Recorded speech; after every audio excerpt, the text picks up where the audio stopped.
And whilst on one hand, the IMF and government are celebrating success, on the other hand, that is cost and pain to ordinary Ghanaians, to households, to private sector.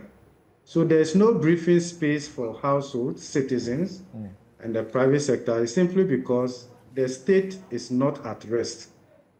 Okay, and therefore, and unfortunately, as the IMF own work and practice over the years have demonstrated, this micro-level pain, suffering, the adjustment cost of restoring macroeconomic stability is not reflected in IMF documents so much, because their focus is macro target, macroeconomic stability. The price or the cost to ordinary Ghanaians, as you have mentioned, and in many cases, are poorly reflected in the IMF own assessment of how their program is going. Because if you look at the targets that the IMF is celebrating together with government, it really has no space for this person who is suffering. Typically has no space for the pensioner who picketed or whatever last year and all of that. But that is also consistent with the pathway to restoring macroeconomic stability.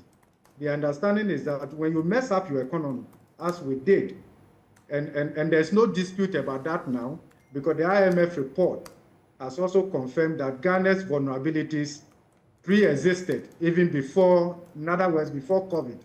COVID only magnified it and demonstrated how weak in terms of economic resilience we were in the run-up to COVID and Russia, Ukraine conflict and the rest of it. So that is largely consistent. So, but if you look at, we will say it's also positive news because the country had gotten to its wit's end.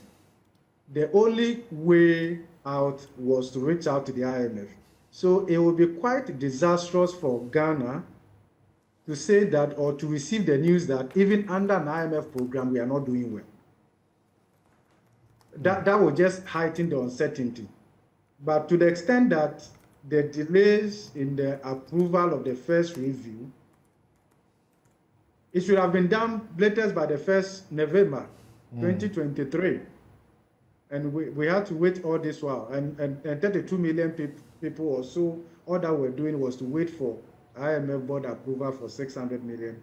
But of course, we also do know that with that board approval, it also unlocks other funding from the World Bank.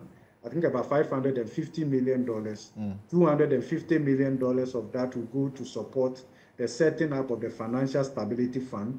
And then the $330 million or so, $300 million or so will go to budgetary support. So that is good news in terms of an important breakthrough for us. But is that sufficient? Is that enough? And the answer obviously is no. Is this manifesting in improved standards of living for the ordinary Ghanaian? Again, the answer is no. Can the ordinary Ghanaian identify with the flamboyant statement of the IMF, the mission chief, about how well the program is doing? The answer is no.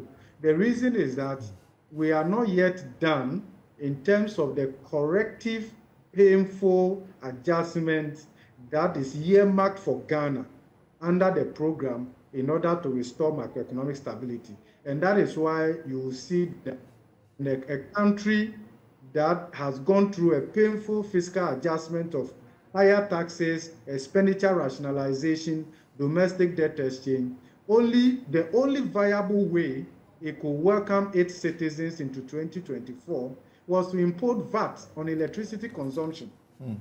Okay? And it's also an election year. The TUC is kicking against that.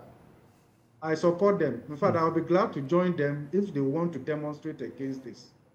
I support them. I think Ghana, we have allowed too many wrongs in this country. But Prof, the wrongs have happened and we need a solution. And part of the solution is simply to mobilize money. So if we can use electricity to mobilize money, these are easy sources by which government can get money. It's a lazy approach. Government should work hard. Nobody is against raising more money. Look, who are we building this economy for? Are we not building it for Ghanaians? Are we not building it for Ghanaian private sector and businesses? What happens if by the time we achieve macroeconomic stability, half of Ghanaians have gone into poverty and have no way of reversing that? What economy is that? At the center of it all is people, businesses.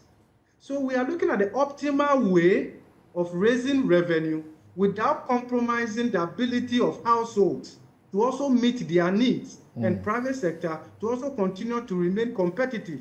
These are the options. Ghana doesn't have an option. Okay. So nobody can tell us that the only way out is to impose more taxes and taxes as we have done. And Samson, let me tell you what is happening. Ghana has gotten to the zone of tax substitution.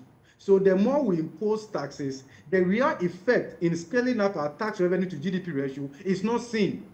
This is a small open economy. We have more than 27 different tax handles. That is not the only thing. Something.